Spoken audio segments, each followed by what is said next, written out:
엄마, 미국에서 1년만 아이들 봐주세요. 아들의 간절한 요청에 혜정은 남편 민철을 뒤로하고 LA로 떠났습니다. 낯선 땅에서 홀로 손주들을 돌보며 외로움과 싸우다 우울증까지 얻었죠. 뭘 그렇게 징징거려. 애들 잘 보고 오면 됐지. 지친 몸으로 돌아온 혜정. 그녀를 반긴 건 공한 집과 매일 밖으로만 놔두는 남편의 무관심뿐이었습니다. 이 사람이 정말 내 마음을 모르는 걸까? 아니면 모른 척하는 걸까? 그러던 어느 비 오는 날 우울증 진료 후 병원을 나서던 혜정은 믿을 수 없는 광경을 목격합니다. 민철 씨 차 안에서 낯선 여자와 함께 웃고 있는 남편을 봤어요. 내가 한 번도 보지 못했던 너무나도 다정한 미소였죠. 그 순간 제 세상이 무너지는 것 같았어요. 30년 결혼 생활이 송두리째 거짓이었음을 깨달은 혜정. 그녀의 삶은 과연 이 배신감과 우울증을 극복하고 무너진 삶을 재건할 수 있을까요? 혜정의 다음 선택은 무엇일까요? 잠시 후 오디오 시작합니다. 시작 전 구독과 좋아요 부탁드릴게요. 내 이름은 혜정. 60대 초반의 평범한 한국 아줌마입니다. 평생을 남편 민철 씨와 아들 하나만을 바라보며 살아온 지극히 한국적인 엄마이자 아내였죠. 특별할 것 없는 삶이었지만 가족이 전부였기에 단 한 번도 불평해 본 적 없었습니다. 시장통 작은 반찬 가게에서 악착같이 번 돈으로 아들을 키웠고 그 아들이 미국으로 유학하더니 번듯한 직장을 잡고 결혼까지 해서 예쁜 손주 둘을 안겨줬을 때 그때가 내 인생의 절정이라고 생각했습니다. 엄마, 저희 둘 다 직장 다니다 보니 아이들 봐줄 사람이 없어서요. 보모는 영 못 믿었고 엄마가 1년만 와주시면 안 될까요? 아이들도 할머니 보고 싶어 하고요. 미국 LA에서 걸려온 아들의 목소리는 간절했습니다. 나이가 들어 타지 생활이 두려웠던 것도 사실입니다. 말도 통하지 않는 곳에서 어떻게 지낼까 걱정이 앞섰죠. 하지만 손주들 얼굴이 눈에 밟히고 아들이 그렇게까지 부탁하는데 엄마로서 모른 척할 수는 없었습니다. 남편 민철 씨는 내가 미국 가는 것을 탐탁지 않아 하는 눈치였습니다. 당신 없으면 나 혼자 밥은 어떻게 먹고 사나? 괜히 고생만 하는 거 아니야? 걱정하는 듯 보였지만 그의 목소리에는 내가 잘 모르는 어딘가 모를 미묘한 이질감이 실려 있었습니다. 어쩌면 그저 내 기우였을지도 모릅니다. 매일같이 얼굴을 맞대고 살던 부부가 떨어져 지낸다는 사실에 내가 너무 예민했던 걸까요? 걱정 말아요. 나 없어도 반찬 가게 아줌마한테 부탁해 놨으니 밥 잘 챙겨 먹고 1년 금방 갈 거예요. 당신 없으면 내가 더 보고 싶을 텐데 뭘 걱정해. 나는 애써 밝은 목소리로 민철 씨를 안심시켰습니다. 그가 내 손을 잡으며 몸 건강히 잘 다녀와. 애들 잘 보고 와 하고 말할 때 그의 눈빛에서 평소와 다른 묘한 거리가 느껴졌습니다. 마치 내가 아닌 다른 곳을 응시하는 듯한 그런 싸늘함이 스쳐 지나가는 것 같았죠. 하지만 나는 애써 그 느낌을 외면했습니다. 피곤해서 그렇겠지. 나이가 들면 다들 눈빛이 흐려진다잖아. 그렇게 스스로를 다독였습니다. 출국 날 인천공항에서 아들과 며느리가 예약해준 퍼스트 클래스 티켓을 받아들었습니다. 민철 씨는 나와 아들 내외가 서로 부둥켜 안는 모습을 멀찍이서 지켜보고 있었습니다. 그의 얼굴에는 감정 없는 무표정이 드리워져 있었죠. 나는 혹시 서운한가 싶어 여보, 나 정말 가는 거야. 하고 아쉽다는 듯 그를 돌아보았지만 그는 그저 작게 고개를 끄덕일 뿐이었습니다. 따뜻한 포옹이나 마지막 인사는 없었습니다. 비행기에 오르는 내내 민철 씨의 그 낯선 표정이 마음에 걸렸습니다. 하지만 곧 이내 그래 뭘 새삼스럽게 우리 같은 나이에 그런 유난 떠는 것도 우습지 하고는 애써 무시했습니다. 그저 손주들을 만날 생각에 가슴이 설렐 뿐이었습니다. 하지만 막상 비행기 창밖으로 멀어지는 한국의 풍경을 바라보니 알 수 없는 불안감이 스멀스멀 올라왔습니다. 남편을 홀로 두고 떠나는 것이 처음이라 그랬을까요? 아니면 이제껏 겪어보지 못한 낯선 생활이 나를 기다리고 있다는 막연한 두려움 때문이었을까요? 나는 그저 깊은 한숨을 내쉬며 눈을 감았습니다. 이제 나의 삶은 익숙한 보금자리를 떠나 전혀 다른 세상으로 향하고 있었습니다. 그때 나는 미처 알지 못했습니다. 내가 떠난 이 빈자리가 곧 나의 삶을 송두리째 뒤흔들 치명적인 균열의 시작이 될 것이라는 것을요. LA에 도착한 첫날, 아들과 며느리는 나를 반갑게 맞아주었습니다. 깔끔하고 넓은 집에 매 방까지 따로 마련되어 있었죠. 엄마, 여기 계시는 동안 편하게 지내세요. 며느리의 살가운 말에 잠시나마 불안했던 마음이 녹아내리는 듯했습니다. 하지만 그 평화로움은 그리 오래가지 않았습니다. 아들과 며느리는 아침 일찍 출근하고 밤늦게 돌아왔습니다. 나는 온종일 어린 손주들과 씨름해야 했죠. 한국에서는 그래도 동네 친구들도 만나고 시장에서 사람들과 이런저런 이야기도 나누며 지냈는데 이곳은 모든 것이 달랐습니다. 집 밖으로 나가려면 차가 필수인데 나는 운전도 할 줄 몰랐습니다. 걸어서 갈 수 있는 곳이라곤 인근의 작은 마트뿐이었죠. 마트에 가도 내가 아는 한국말은 통하지 않았습니다. 계산대 직원의 빠른 영어 발음은 내 귀에 웅얼거리는 소음처럼 들렸고 그럴 때마다 심장이 쿵 하고 내려앉는 것 같았습니다. 답답함에 몸이 베베 꼬였습니다. 어머니, 오늘 아이들 유기농 이유식 새로 만들었는데 드셔보세요. 며느리가 나름 신경 써서 한국 음식 재료들을 사다 주기도 했지만 나는 왠지 모르게 입맛이 없었습니다.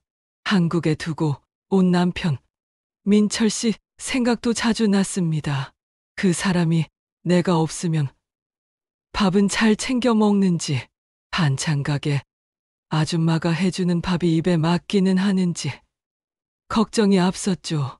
전화를 걸면 민철 씨는 늘 나 잘 지내고 있어. 당신도 아픈데 없이 잘 먹고 애들 잘 보고 있어. 하고 짧게 말했습니다. 내가 당신 없으니 심심하고 여기 말도 안 통해서 답답해 죽겠네라고 푸념이라도 할라치며 그는 뭘 그렇게 징징거려. 애들 잘 봐주고 오는 게 강신할 일 아니냐는 식으로 퉁명스럽게 받아쳤습니다. 그때마다 나는 가슴에 돌덩이를 얹은 듯 무거워졌습니다. 해가 지고 아이들이 잠들면 텅 빈 거실에 홀로 앉아 창밖을 하염없이 바라보곤 했습니다. 낮에는 아이들 재롱에 잠시 잊히던 고독감이 밤이 되면 쓰나미처럼 밀려왔습니다. TV를 켜도 알아들을 수 없는 외국어만 쏟아져 나왔고 한국 드라마 채널은 유료라 볼 수 없었습니다. 한국에서 가져온 책 몇 권을 읽고 또 읽어도 마음의 허기는 채워지지 않았습니다. 나는 점점 침대 밖으로 나오는 것조차 힘들어졌습니다. 아침에 눈을 뜨는 것이 고통스러웠고 밤에는 잠 못 이루는 불면의 시간이 끝없이 이어졌습니다. 내가 왜 여기에 와 있을까?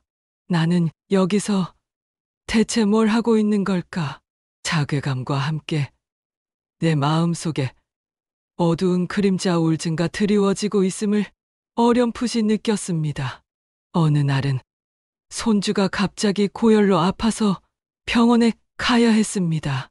며느리는 회사에 급한 일이 있다며 나에게 아이를 데리고 가달라고 부탁했죠.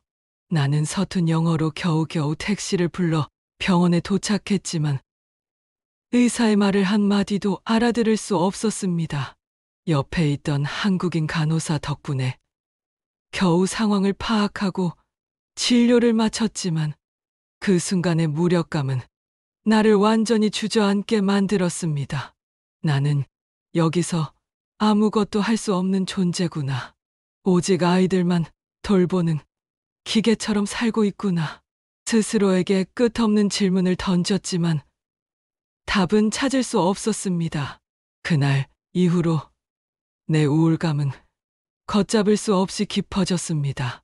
시간은 흘러 어느덧 1년이 거의 다 채워졌습니다. 아이들은 무럭무럭 자랐고 이제 곧 한국으로 돌아갈 날이 다가왔죠. 나는 남편 민철 씨에게 전화해서 나 이제 곧 돌아가. 당신 많이 보고 싶었어 라고 말했지만 그의 대답은 늘 그렇듯 건조했습니다. 그래, 몸 조심히 와. 나도 별일 없어. 내가 그토록 기다려왔던 귀국이었지만 왠지 모르게 마음은 여전히 허전하고 불안했습니다. 한국으로 돌아가며 모든 것이 예전처럼 돌아올 것이라고 애써 믿었지만 낯선 땅에서 홀로 겪었던 이 고립의 시간들은 이미 내 마음에 깊은 상처를 남기고 있었습니다. 장장 10시간이 넘는 비행 끝에 마침내 인천공항에 발을 디뎠을 때 나는 가슴이 터질 듯한 설렘과 동시에 알 수 없는 불안감에 휩싸였습니다. 1년 만에 다시 밟는 고국의 땅. 익숙한 한국말이 들려오고 반가운 한글 간판들이 눈에 들어오자 눈물이 핑 돌았죠. 이제 민철 씨가 나를 따뜻하게 안아주고 그동안 힘들었던 시간들을 위로해 줄 거라는 기대감에 심장이 쿵쾅거렸습니다. 수화물을 찾고 입국장을 나섰을 때 민철 씨가 멀찍이 서 있는 모습이 보였습니다. 나는 손을 흔들며 그의 이름을 부르려 했지만 목소리가 나오지 않았습니다. 그는 그저 팔짱을 찐 채 무표정한 얼굴로 나를 바라보고 있을 뿐이었습니다. 혹시 내가 너무 초췌해서 실망한 건가? 아니면 내가 아는 척하는 걸 싫어하는 건가? 온갖 생각이 머릿속을 스쳐 지나갔습니다. 내가 다가가자 그는 형식적으로 왔어? 한마디를 건넬 뿐이었습니다. 따뜻한 포옹도 고생했어 라는 위로의 말 한마디도 없었습니다. 나는 크게 실망했습니다. 목구멍까지 차오르는 서운함을 억누르며 억지로 미소를 지어 보였습니다. 집으로 돌아오는 차 안에서도 어색한 침묵만이 흘렀습니다. 민철 씨는 라디오 소리를 크게 틀어놓고는 운전대에만 시선을 고정했습니다. 나는 그에게 LA에서 겪었던 일들, 손주들의 재롱, 그리고 내가 얼마나 외로웠는지 이야기하고 싶었지만 그의 굳게 닫힌 입과 무심한 표정을 보니 도저히 말을 꺼낼 용기가 나지 않았습니다. 피곤해서 그런가? 1년 만에 만나서 어색한가? 스스로에게 변명하며 애써 그의 행동을 합리화하려 했습니다. 집에 도착하자마자 나는 곧장 냉장고를 열어봤습니다. 1년 전 내가 떠나기 전 채워두었던 반찬통들은 텅 비어 있었고 유통기한이 한참 진한 음료수 몇 개만이 덩그러니 남아 있었습니다. 반찬 가게 아줌마한테 부탁해 놨다고 하지 않았나? 의아했지만 민철 씨는 나는 대충 시켜 먹거나 밖에서 먹었어라고 무심하게 대답할 뿐이었습니다. 집안 곳곳에는 먼지가 쌓여 있었고 내가 아끼던 화분들은 모두 말라 죽어 있었습니다. 1년 동안 이 집은 마치 시간이 멈춘 듯 혹은 아무도 살지 않았던 것처럼 편해 있었습니다. 내가 떠난 빈자리가 고스란히 느껴졌습니다. 허탈함과 함께 가슴이 뻥 뚫리는 듯한 상실감이 밀려왔습니다. 여보, 내일은 어디 가지 말고 집에서 같이 저녁이라도 먹을까?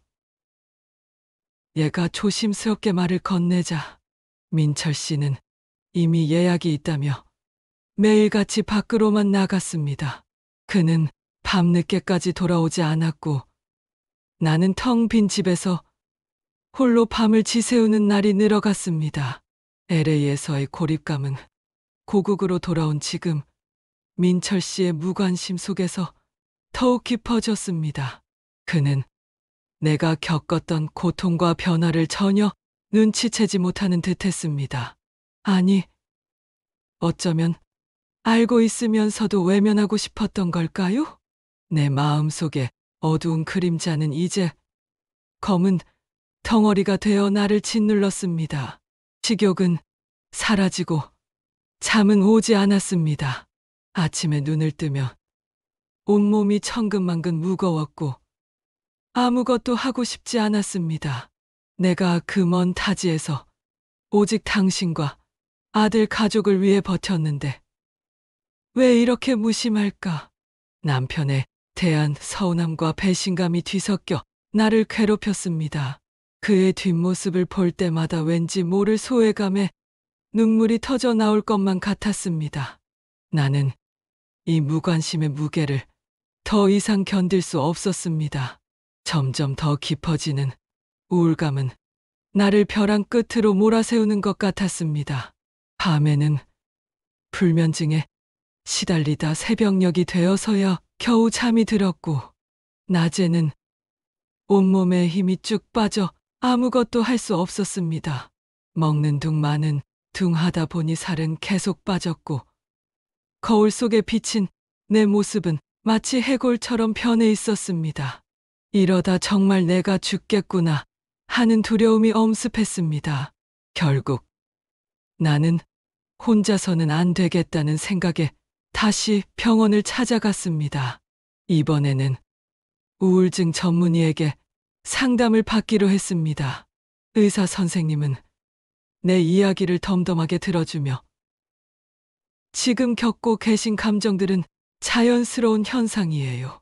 잘 오셨습니다라며 나를 안심시켰습니다. 그 한마디에 꽁꽁 얼어붙었던 내 마음이 조금이나마 녹아내리는 듯했습니다. 그날도 병원에서 진료를 마치고 나오는 길이었습니다.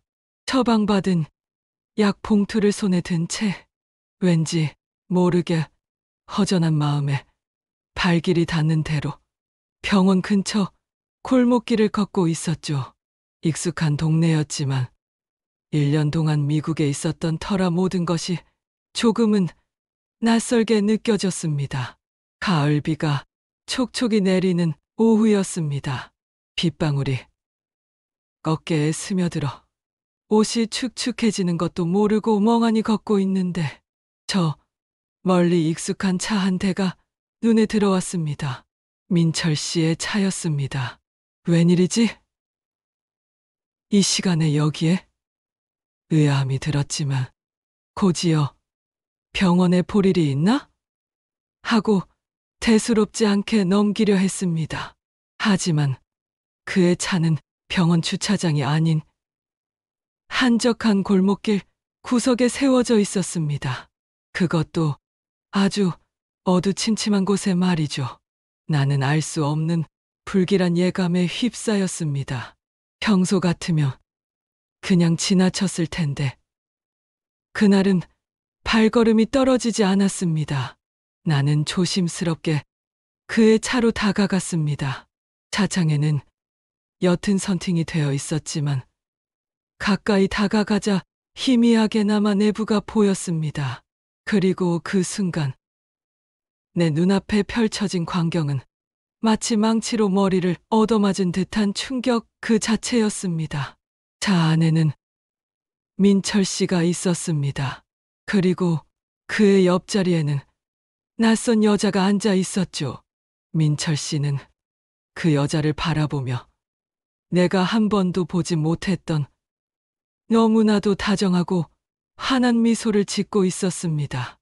그의 손은 그 여자의 손을 감싸고 있었고 그 여자는 민철 씨의 어깨에 기대어 뭐가 그리 좋은지 깔깔대며 웃고 있었습니다.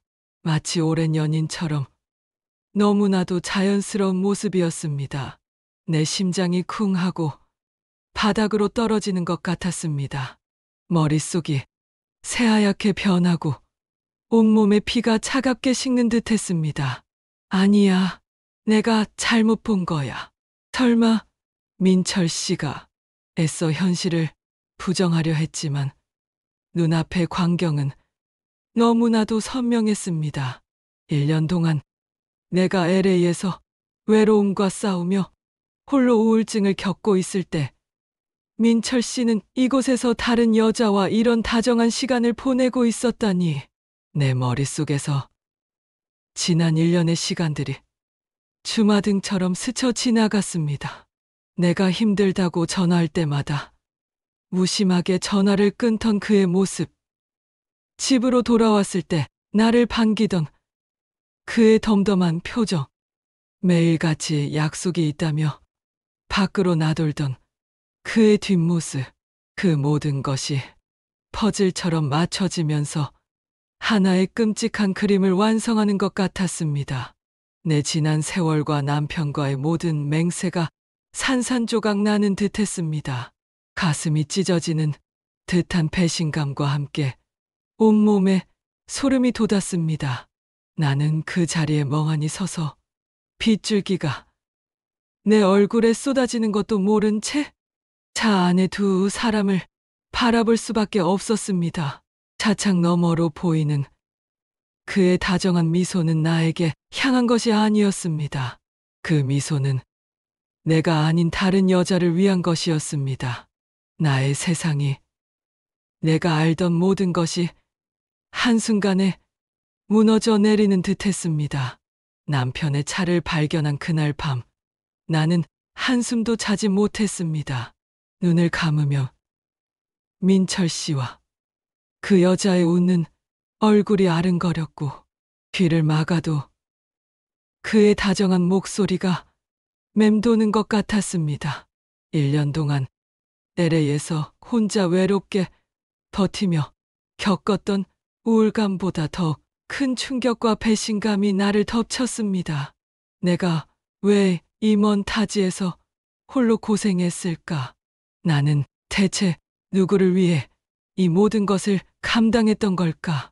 자괴감에 몸부림치다 새벽이 되어서야 겨우 스르륵 잠이 들었습니다. 아침에 눈을 떴지만 몸이 천근만근 무거웠습니다. 하지만 더 이상 이렇게 무너져 있을 수만은 없다는 오기가 생겼습니다. 이 진실을 파헤쳐야만 내가 살아갈 수 있을 것 같았습니다. 나는 조용히 남편의 휴대폰을 뒤지기 시작했습니다. 잠금 패턴을 풀기 위해 그의 생일, 결혼기념일 등 생각나는 모든 숫자를 조합했습니다. 몇 번의 시도 끝에 그의 첫사랑 이름으로 설정된 비밀번호가 풀렸을 때 나는 이미 가슴속에서 차가운 돌덩이가 굳어지는 것을 느꼈습니다. 휴대폰 속 갤러리에는 그 여자와 함께 찍은 사진들이 가득했습니다. 다정하게 팔짱을 끼고 여행을 간 사진, 커플티를 입고 웃고 있는 사진, 심지어는 집에서 찍은 듯한 사적인 사진들까지. 내가 미국에 있던 1년 동안, 아니, 어쩌면 그 이전부터 시작되었을지도 모르는 관계의 증거들이 쏟아져 나왔습니다. 나는 손이 덜덜 떨렸지만 멈출 수 없었습니다. 사진 속 그 여자의 얼굴은 낯설지 않았습니다. 병원 근처 차 안에서 보았던 바로 그 여자였습니다. 그뿐만이 아니었습니다. 메시지 앱에는 자기야, 여보라고 서로를 부르는 다정한 대화들이 셀 수 없이 많았고, 통화 기록에는 그 여자와의 통화 시간이 나보다 훨씬 길게 찍혀 있었습니다. 심지어 민철 씨가 그 여자에게 거액의 돈을 송금한 내역까지 발견했습니다. 내가 LA에서 손주들 봐주며 힘들게 생활비를 아낄 때 그는 이곳에서 다른 여자에게 돈을 쓰고 있었던 겁니다. 분노가 치밀어 올랐습니다. 뜨거운 눈물이 뺨을 타고 흘러내렸지만 나는 소리조차 낼 수 없었습니다. 그 모든 것을 목격하는 순간 나는 내가 알던 민철 씨가 완전히 다른 사람이라는 끔찍한 진실을 마주하게 되었습니다. 며칠 후 나는 사설 탐정을 고용했습니다. 내 손으로 직접 증거를 모으기에는 너무나 고통스러웠고 혹시라도 들킬까 봐 두려웠습니다. 탐정은 몇 주 만에 더 충격적인 보고서를 내놓았습니다. 민철 씨와 그 여자는 이미 몇 년 전부터 동거를 해왔고 심지어 내가 LA에 가기 전부터 민철 씨가 그 여자와 살 집을 알아보러 다녔다는 사실까지 밝혀냈습니다. 나의 LA행은 그에게 그 여자와 더 자유롭게 지낼 수 있는 기회를 준 것이나 다름없었습니다. 그동안 민철 씨가 밤늦도록 집에 들어오지 않던 날들, 주말마다 바쁘다며 나갔던 모든 시간들이 거짓으로 가득 차 있었던 겁니다. 고객님, 이 모든 증거들을 가지고 소송을 진행하시면 유리할 겁니다. 탐정의 말은 내 귀에 들어오지 않았습니다. 나는 그저 허탈했습니다. 지난 세월 동안 내가 믿고 의지했던 남편은 존재하지 않는 허상이었고 나의 삶은 송두리째 거짓으로 얼룩져 있었습니다. 이 모든 진실을 어떻게 받아들여야 할지 막막했습니다. 나의 우울증은 더욱 깊어졌고 숨 쉬는 것조차 힘겨운 날들이 이어졌습니다. 하지만 동시에 이 진실을 밝혀내야 한다는 강력한 의지가 내 안에서 꿈틀거리기 시작했습니다. 파헤쳐진 진실은 나를 극심한 고통 속으로 몰아넣었습니다. 민철 씨가 다른 여자와 동거까지 하고 있었다는 사실은 내 심장을 칼로 후벼 파는 듯한 고통을 안겨줬습니다. 밤마다 잠 못 이루고 뒤척이며 LA에서 홀로 겪었던 외로움과 우울감보다 더 깊은 나락으로 떨어지는 기분이었습니다. 거울을 보면 초췌한 내 얼굴이 비참하게 느껴졌고 내가 왜 이렇게까지 살아야 하나 하는 자괴감에 휩싸였습니다. 정말 이대로 모든 걸 끝내버릴까? 하는 극단적인 생각까지 드는 날도 있었습니다. 민철 씨는 여전히 뻔뻔했습니다. 나는 그에게 휴대폰에서 본 사진들과 탐정의 보고서 내용을 들이밀며 소리쳤습니다. 당신, 이게 다 뭐야? 내가 미국에서 어떻게 지냈는지 알면서 어떻게 이럴 수 있어? 그는 처음에는 당황한 듯 했지만 이내 얼굴을 굳히며 당신이 너무 예민해서 그래. 그냥 아는 사람이야. 뭘 그렇게 오해를 해?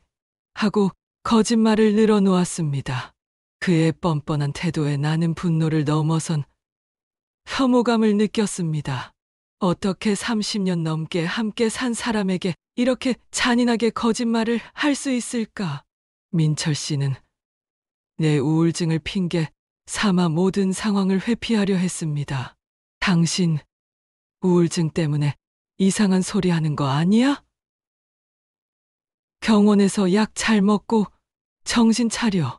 그 말을 들었을 때 나는 마치 내가 미쳐가는 것이 아닐까 하는 혼란에 빠졌습니다. 내가 미국에서 겪었던 고통과 현재의 마음 아픈 현실이 모두 내 병 때문이라고 몰아가는 그의 비겁함에 치가 떨렸습니다. 나는 대화가 통하지 않는 그와의 관계를 어떻게 해야 할지 막막했습니다. 아들에게 이 사실을 알릴까 수없이 고민했습니다. 하지만 힘들게 미국까지 가서 자리 잡은 아들에게 얘가 겪는 고통을 전가하고 싶지 않았습니다. 아들 부부가 혹시라도 싸울까봐, 손주들에게 안 좋은 영향이 갈까봐, 엄마로서의 마지막 자존심이 나를 옥죄었습니다. 결국 나는 아무에게도 말하지 못하고 이 무거운 비밀을 홀로 짊어져야 했습니다. 고독감은 더욱 깊어졌고 나는 온전히 나 자신만의 지옥에 갇힌 듯 했습니다. 이혼을 생각했습니다. 하지만 평생을 남편과 아들만을 위해 살아온 나에게 이혼은 너무나 큰 두려움으로 다가왔습니다. 나이 60이 넘어 혼자 살 자신이 없었습니다. 경제적인 문제도 막막했습니다. 이 모든 것을 감당할 수 있을까? 그냥 참고 살아야 하나? 모른 척해야 할까? 수없이 고민했지만 그럴 때마다 민철 씨와 그 여자의 다정한 모습이 아른거려 마음을 다잡을 수 없었습니다. 그는 이제 더 이상 내가 알던 남편이 아니었습니다. 매일 밤 나는 침대에 누워 천장을 바라보며 눈물을 흘렸습니다. 지난 세월 동안 내가 무엇을 위해 살아왔는지, 나의 존재 가치는 무엇인지 알 수 없었습니다. 가족을 위해 헌신했던 내 삶이 이렇게 허무하게 무너져 내리는 것이 너무나도 억울했습니다. 나는 벼랑 끝에 서 있는 자신을 느꼈습니다. 이대로 주저앉을 수는 없어. 어떻게든 살아야 해.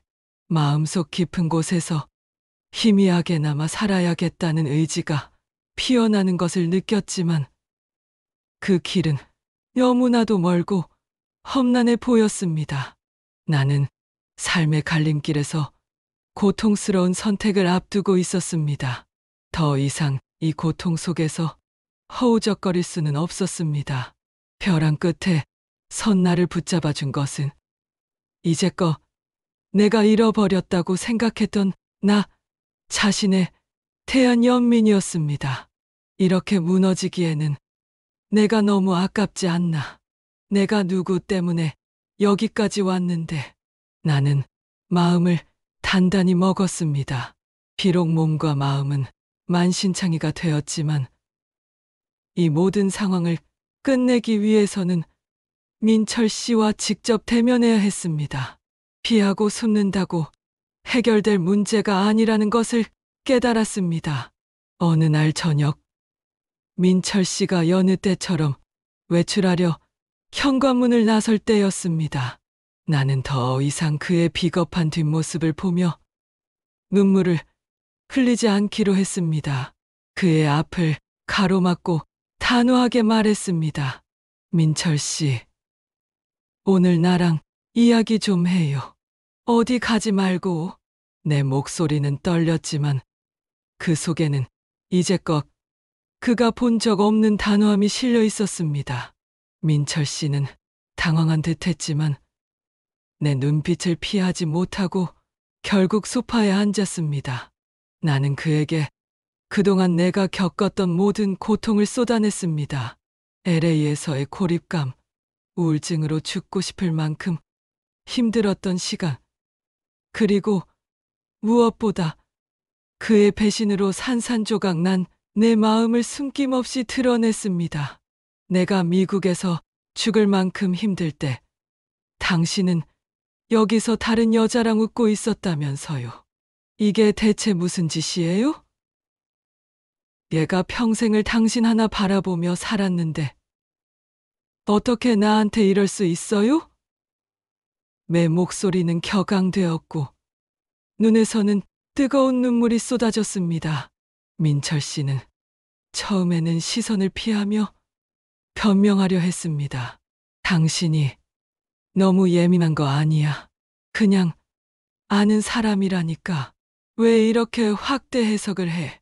그의 뻔뻔한 변명에 나는 분노가 치밀어 올랐습니다. 나는 휴대폰을 꺼내 탐정에게 받은 사진들과 그 여자와의 대화 내역을 그의 눈앞에 들이밀었습니다. 이게 아는 사람이에요? 이런 사진까지 찍어가며 만나는 사람이 아는 사람이라고요? 강신, 나한테는 단 한 번도 보여주지 않았던 그런 다정한 웃음을 그 여자한테는 지어줬더군요. 내가 얼마나 비참했는지 알아요? 증거 앞에서 민철 씨는 더 이상 변명할 수 없었습니다. 그의 얼굴은 새하얗게 질렸고 고개를 숙인 채 아무 말도 하지 못했습니다. 그 침묵 속에서 나는 한 가지 사실을 깨달았습니다. 내가 그동안 이 진실을 외면하고 있었던 것은 그를 믿고 싶었기 때문이 아니라 두려웠기 때문이라는 것을요. 그의 침묵은 그의 죄를 인정하는 것이나 다름없었습니다. 당신과의 지난 세월이 모두 거짓이었다는 사실을 받아들이기 힘들어요. 하지만 더 이상 당신의 거짓말 속에서 살고 싶지 않아요. 이제 나 자신을 위해 살 거예요. 나는 그에게 단호하게 선언했습니다. 그 말을 내뱉는 순간 오랫동안 나를 짓눌렀던 거대한 바위가 사라지는 듯한 해방감을 느꼈습니다. 그리고 동시에 이제껏 내가 스스로에게 저질렀던 가장 큰 잘못은 나의 고통을 숨기고 남의 눈치만 보며 살아왔다는 것이었음을 깨달았습니다. 그날의 대면은 비록 고통스러웠지만 나에게는 새로운 시작의 서막이었습니다. 나는 더 이상 민철 씨의 거짓말에 흔들리지 않을 것입니다. 내 마음속 우울감은 여전히 남아 있었지만 이 진실을 마주함으로써 나는 나를 갉아먹던 어둠에서 한 발짝 벗어날 수 있었습니다. 이제 내 삶은 오롯이 나를 위한 길로 나아갈 것입니다. 민철 씨와의 대면 이후 내 삶은 이전과는 확연히 달라졌습니다. 더 이상 그의 눈치를 보거나 그의 변명에 귀 기울이지 않았죠. 비록 감정적으로는 여전히 힘들었지만 이제는 나 자신을 위해 움직여야 한다는 확고한 결심이 생겼습니다. 무너졌던 나의 삶을 재건하기 위한 구체적인 첫걸음을 내디뎠습니다. 가장 먼저 한 일은 법률사무소를 찾아가는 것이었습니다. 변호사에게 그동안 민철 씨의 외도와 동거, 그리고 재정적인 문제까지 모든 상황을 상세하게 털어놓았습니다. 변호사님은 냉정하면서도 명확하게 나의 권리를 설명해 주셨죠. 이혼 소송 절차, 위자료와 재산 분할에 대한 내용까지 들으니 막막하기만 했던 길이 조금씩 선명해지는 것 같았습니다.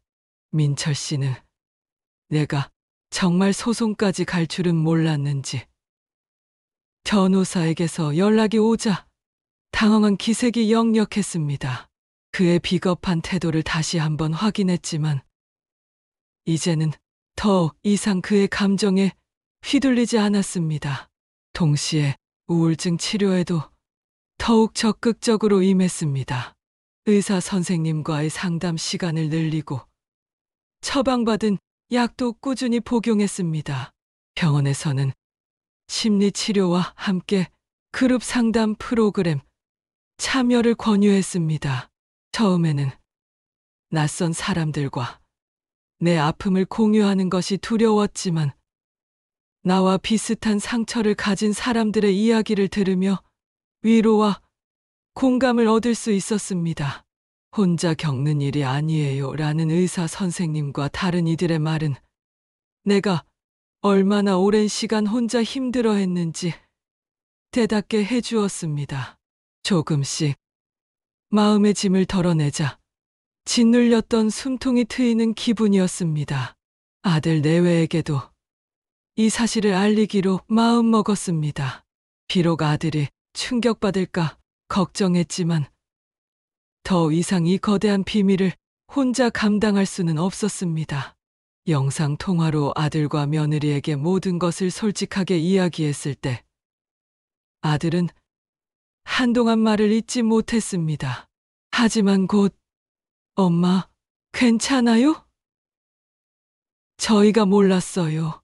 죄송해요. 라며 울먹였습니다. 며느리 역시 어머니 너무 힘드셨죠? 앞으로 저희가 더 잘할게요. 라며 나를 위로해 주었습니다. 아들 내외의 진심 어린 지지는 나에게 큰 힘이 되었습니다. 그들이 나의 편이라는 사실이 나를 다시 일으켜 세우는 강력한 동기가 되었습니다.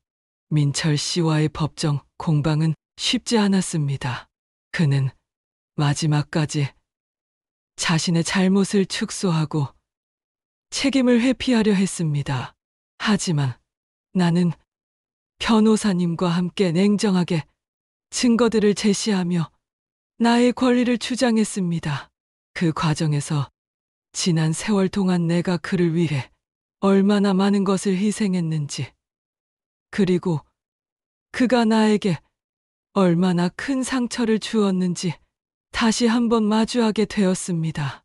아프고 고통스러운 시간이었지만 동시에 스스로를 치유하고 자존감을 회복하는 과정이기도 했습니다.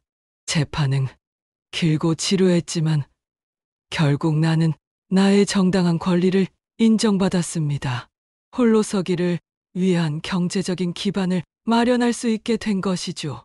이제 나는 더 이상 누군가의 아내나 어머니라는 역할에 갇히지 않을 것입니다. 비록 상처는 깊이 남아있지만 낯선 LA에서 홀로 버텨냈던 강인함을 되찾았고 남편의 배신을 마주할 용기를 얻었습니다. 나의 이야기는 끝나지 않았습니다. 이것은 끝이 아니라 온전한 혜정으로서의 삶을 찾아 떠나는 새로운 시작입니다. 나는 이제 과거의 그림자에 갇히지 않고 오롯이 나 자신을 위한 길을 걸어갈 것입니다. 비록 혼자 걷는 길이지만 더 이상 외롭지 않습니다. 나의 아들과 며느리, 그리고 나 자신을 믿고 희망을 향해 나아갈 것입니다. 나의 빈자리는 이제 나로 채워질 것이며 깨어진 맹세 위에서 새로운 삶의 꽃을 피워낼 것입니다. 오디오 재미있게 들으셨나요? 다음에도 다양한 사연으로 찾아뵙겠습니다. 구독과 좋아요는 제가 영상을 만드는데 힘이 됩니다. 감사합니다.